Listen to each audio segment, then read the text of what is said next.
Hola, ¿qué tal? Racionalismo y empirismo. En este vídeo ofreceré algunos comentarios y análisis del racionalismo y del empirismo. Son dos grandes corrientes filosóficas de la modernidad y hablaré algo sobre sus figuras principales, que son Descartes, Locke y Hume. Ciertamente, Descartes es el gran creador del racionalismo continental, que insiste en la significación extraordinaria de la razón en el conocimiento frente a los sentidos, que en muchas ocasiones nos engañan, nos equivocan, porque digamos, su conocimiento no es absolutamente cierto, porque hay confusiones de la vista, del oído, etc. Descartes nació en 1596 en Francia y murió en 1650. Intentará extender, Descartes, el uso del método matemático inspirado en la escuela de Padua a todos los ámbitos del saber para lograr un conocimiento cierto de todo lo real.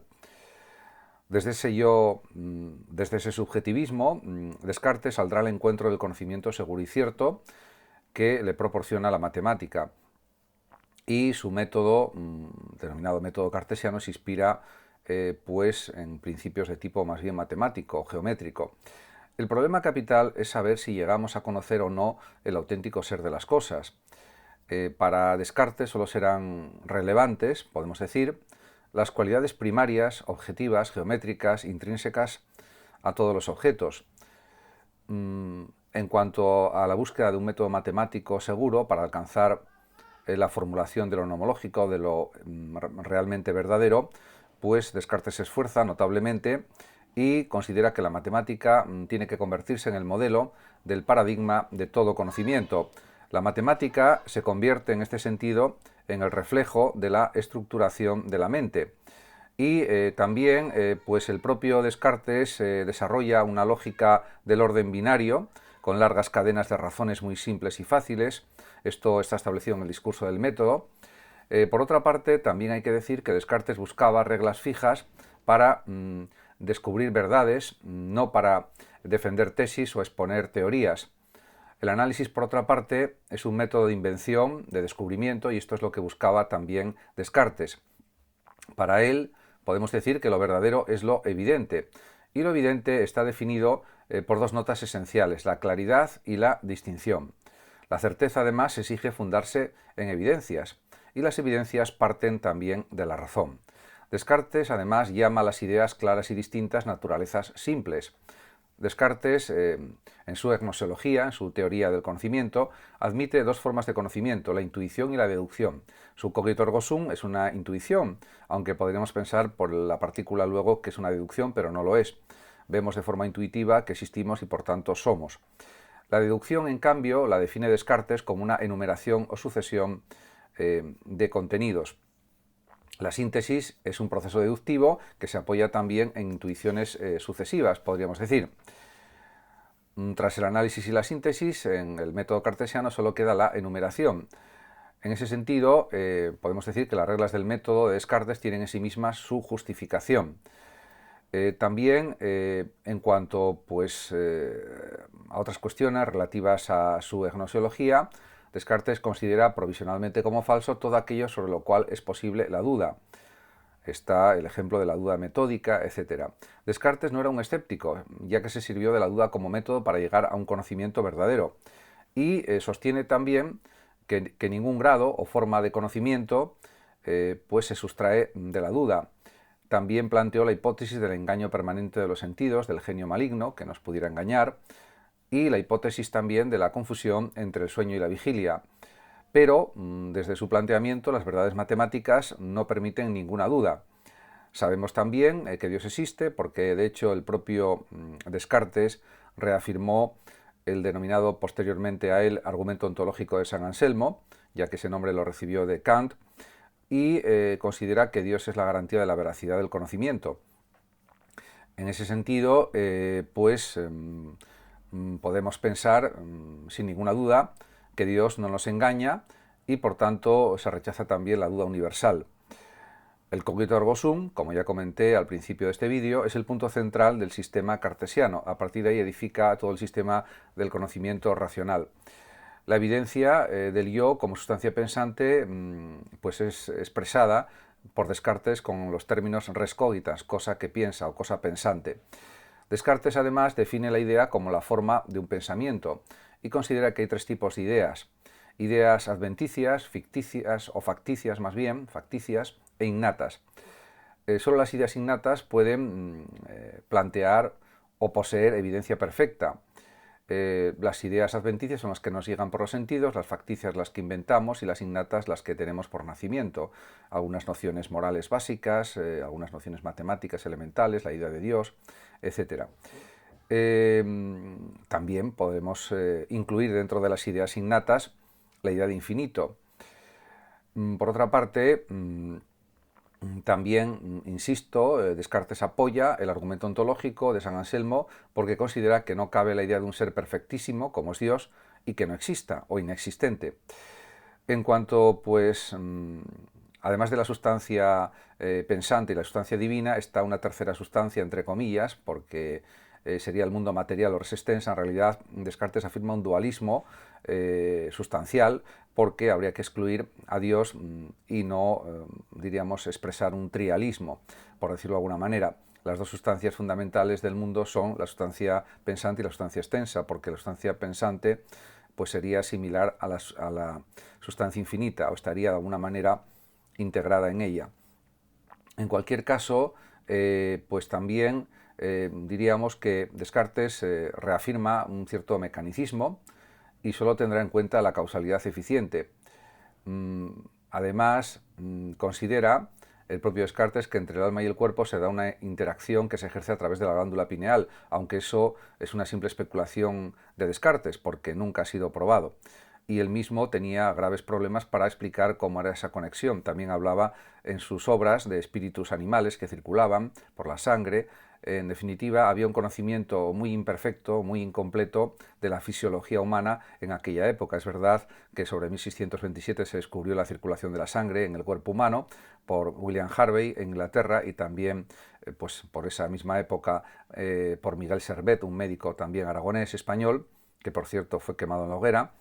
Y realmente hay que decir también que, pues, por ejemplo, en cuanto a la moral de Descartes o su planteamiento ético en su filosofía, no dedicó una obra determinada a explicitarlo, sino que pues, aparece en fragmentos de sus obras, y esta moral provisional, que podríamos decir que es la que desarrolló Descartes, se basa pues, en seguir las costumbres del país, en pues, ser una persona razonable, una persona que investiga las causas y que luego toma decisiones en función de actitudes prudentes también.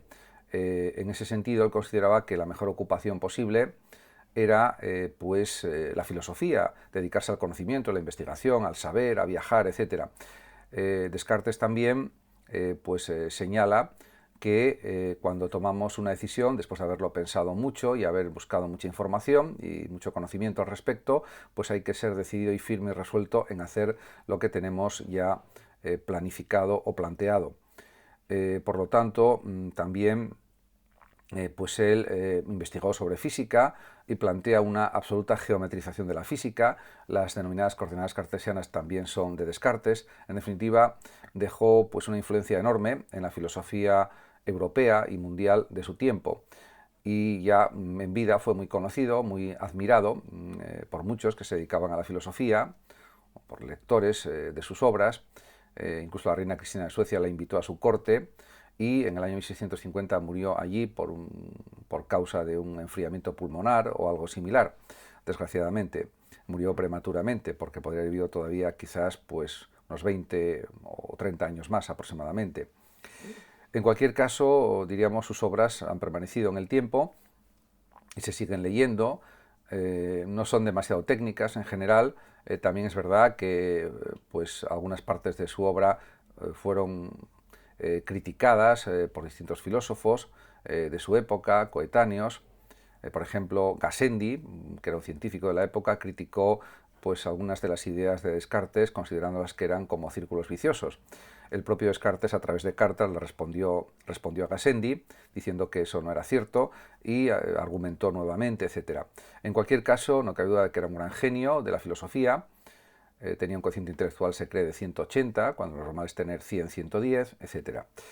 A partir de ahora comentaré pues, algunos rasgos así básicos, fundamentales del empirismo, aunque esto pues, daría para muchas más explicaciones, pero voy a hacer como una especie de resumen del empirismo. El término empirismo viene del griego empereia, que significa experiencia, y diríamos denota pues, el saber y la práctica científica. La experiencia, en definitiva, es de donde proviene el conocimiento, algo que no aceptaba el racionalismo cartesiano y sí aceptó posteriormente Kant con su idealismo trascendental, que era una combinación de racionalismo y de empirismo, razón y experiencia. El empirismo clásico inglés se puede decir que surgió de la mano de John Locke, pues un gran pensador inglés, también médico, que nació en 1632 y murió en 1704, el cual, llevado más aún al plano teórico, a través de Berkeley, llevó a un fenomenismo escéptico que desarrolló David Hume, que fue también otro gran filósofo empirista, este del siglo XVIII, 1711-1776, que es cuando murió Hume. El empirismo, en definitiva, estudia el conocer también mediante la analítica psicológica introspectiva. Independientemente de la experiencia, pues no es posible conocer, tanto según Locke, que fue el gran creador del empirismo, como según Hume. Hume habla de impresiones, que son más fuertes, más intensas, más vívidas que las ideas, que son más débiles y derivan de las impresiones, y Locke habla de sensaciones. Locke, como ya dije, nació en Inglaterra, de familia de comerciantes, estudió medicina, fue secretario político y un incansable viajero. También Locke fue un estudioso de la escolástica y se apartó de la misma asumiendo solamente algunos de sus conceptos. De hecho, su obra más famosa, Ensayo sobre el entendimiento humano, es de 1690 y es el resultado de unos 10 años de reuniones con otros filósofos, científicos, eruditos de la época, y a través de conversaciones, de reuniones, de charlas, etcétera, pues fue tomando notas y al final escribió su gran obra, Ensayo sobre el entendimiento humano o sobre el conocimiento humano, aparte de otras obras importantes como Carta sobre la tolerancia o de la tolerancia, etcétera. Podemos decir que Locke pues realmente desarrolló una teoría del conocimiento que estaba dirigida contra el apriorismo de las ideas innatas, aunque por supuesto leyó a Descartes y estaba de acuerdo con parte de sus ideas, eso también hay que recalcarlo. Locke además pues considera que hay que dar cuenta de los conceptos a partir de profundos análisis psicológicos, de cómo pensamos, cómo entendemos, cómo razonamos, cómo memorizamos, etcétera, cómo imaginamos. Y eso pues lo analiza en su ensayo sobre el entendimiento humano. Además, para Locke se puede decir que las ideas serán los contenidos efectivos y reales de la mente humana y todos los conocimientos provienen de los sentidos. Cuando nacemos, según Locke y también según Hume, nuestra mente es como una tabla rasa, como una pizarra en blanco absolutamente, donde no hay ningún contenido escrito y por tanto todo proviene de los sentidos. Posteriormente la mente lo que hace es combinar y recombinar y mezclar esas sensaciones o impresiones o ideas, etc. Las ideas se derivan de las impresiones, los conceptos se derivan también de las sensaciones, etc. De hecho, en el siglo XVIII hubo una corriente filosófica muy potente que era el sensismo, y que pues estaba también inspirada esta corriente en el empirismo. Al final todos son sensaciones que se combinan y recombinan, dando lugar a pensamientos, conceptos, imaginaciones, sentimientos, emociones, etc. Por otra parte, Locke rechaza, después de algunas dudas, de plano, el innatismo de las ideas y considera que la mente también puede formar ideas complejas, combinando ideas simples. Además, Locke considera que la sustancia, ese nombre metafísico que los filósofos han aplicado a nuestra idea compuesta de un soporte común de cualidades, es algo ilusorio. También el propio Hume habla de que si entramos en una sala en que hay una biblioteca con muchos volúmenes de teología y de metafísica, habría que tirarlos a las llamas. Me parece excesivo lo que plantea Hume, porque la jerga filosófica está llena de conceptos metafísicos en general. Y el propio Locke y el propio Hume pues habían leído la escolástica y se expresaban a veces con una jerga parecida a la propia del escolasticismo, con lo que ellos incurren a veces en una relativa contradicción, porque la jerga de la filosofía puede ser diversa, pero al final es jerga, lo mismo que la jerga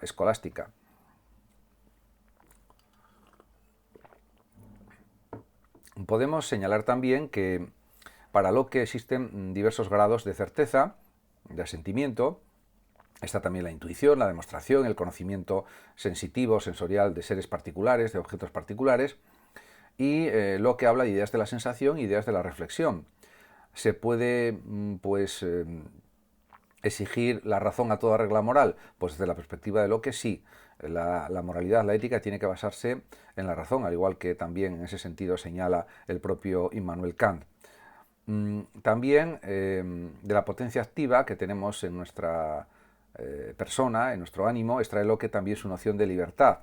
Locke habla de la libertad, del derecho a la propiedad, del derecho a la vida, en su carta de la tolerancia o sobre la tolerancia, y la libertad para Locke, para John Locke, es una potencia que un agente tiene para hacer o dejar de hacer algo. Y por tanto, diríamos que Locke es uno de los grandes pensadores del liberalismo político, uno de los padres del liberalismo político del siglo XVII, aunque llegó a vivir hasta el año 1704, pero bueno, la mayoría de su actividad intelectual diríamos que se produjo durante el siglo XVII. La ética de Locke pues también pues está matizada por un hedonismo, o está, diríamos que desarrollada desde una perspectiva hasta cierto punto hedonista, porque considera que la división entre placer y dolor es un poco la división entre lo bueno y lo malo. Por supuesto, él no defiende un hedonismo excesivo, sino simplemente una especie de hedonismo parecido al epicureísmo, pero en el sentido de buscar placeres moderados y necesarios. También Locke señala, por otra parte, que ninguna regla moral es evidente, pero la razón también es importante a nivel moral, como ya dije anteriormente, y pues para Locke es evidente también que la idea de Dios no sería pues innata. En este sentido, pues también hay que considerar que el que posteriormente desarrolló más el empirismo, y a mi juicio de mejor manera, o por lo menos de una manera más parecida a lo que entendemos ahora por empirismo, es David Hume, que también hay que recordar que vivió en el siguiente siglo, en el siglo XVIII, casi pues hasta no finales del siglo XVIII, pero bueno, hasta el año 1776. Hume, que nació en 1711 en Escocia, en Edimburgo, desarrolló un empirismo muy influenciado, por supuesto, también por Berkeley, por Locke, etc., de quien criticará con todo de Locke su teoría de las ideas abstractas, por ejemplo. Hume estableció o desarrolló una sólida crítica de la metafísica, a la que acusa de no tener estatuto científico. Y es cierto, pero hay muchos conocimientos que no son científicos y que son válidos también. Hume también mostró un tajante, un radical rechazo, podríamos decir, del innatismo de las ideas, incluso más fuerte que el que expresó el propio Locke, a mi juicio. Por otra parte, también, al igual que Locke, Hume considera que cualquier contenido procede de la percepción, de los sentidos, por lo cual nos hablará en términos de impresiones e ideas. Los datos inmediatos de la conciencia, para Hume, ya sea interna o externa, se denominan impresiones, y los datos mediatos derivados de los anteriores se llaman ideas. Las ideas son mucho más débiles, o son más débiles claramente que las impresiones, y las impresiones son la materia real del conocimiento, que es algo parecido a las sensaciones que había dicho Hume. Hume también considera que la relación causa-efecto es un hábito al cual acabamos acostumbrándonos, pero no es algo de razón, como pensaba Kant, por ejemplo, posteriormente. Hume también señala, aunque fueron pensadores coetáneos, Hume señala que la ciencia solo tiene sentido como relación de ideas a una construcción de tipo formal. Y también considera Hume que hay ideas de razón e ideas de hecho, ideas fácticas, o verdades de razón y verdades de hecho, para seguir la terminología más utilizada. En cuanto a la razón, para él actúa de árbitro en todas las cuestiones que surgen en algunos aspectos de la vida, pero diríamos que él afirma claramente un emotivismo moral, con lo que señala indudablemente que la razón no es lo fundamental en el ámbito moral, sino que es el sentimiento de aprobación o desaprobación de la conducta. En ese sentido, la moral de Hume o la ética de Hume es claramente emotivista, no es racionalista como la de Kant, por ejemplo.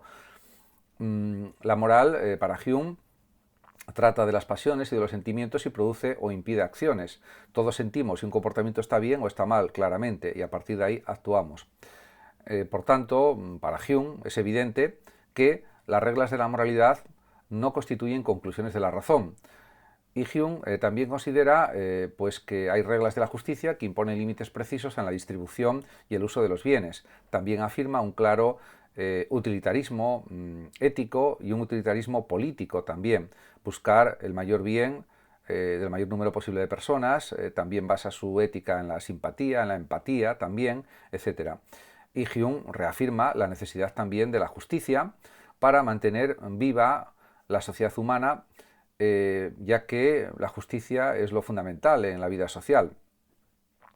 Además, considera que las acciones que aprobamos suelen producir el bien de la comunidad, el bien común. En Hume, Hume es evidente en su pensamiento que en el ámbito moral la única molestia que se impone es la de calcular justamente y preferir constantemente la mayor felicidad. Sería una máxima claramente utilitarista.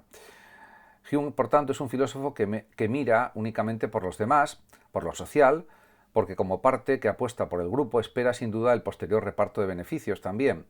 Y además se puede decir que Hume hace de la moral algo humano, benéfico, afable, más aún en ciertos momentos pues hace de la moral algo jovial, algo alegre y algo que produce contento, produce alegría. Muchas gracias a todos por su atención, saludos como siempre a los oyentes de Radio Sofando de México y hasta mi próximo vídeo.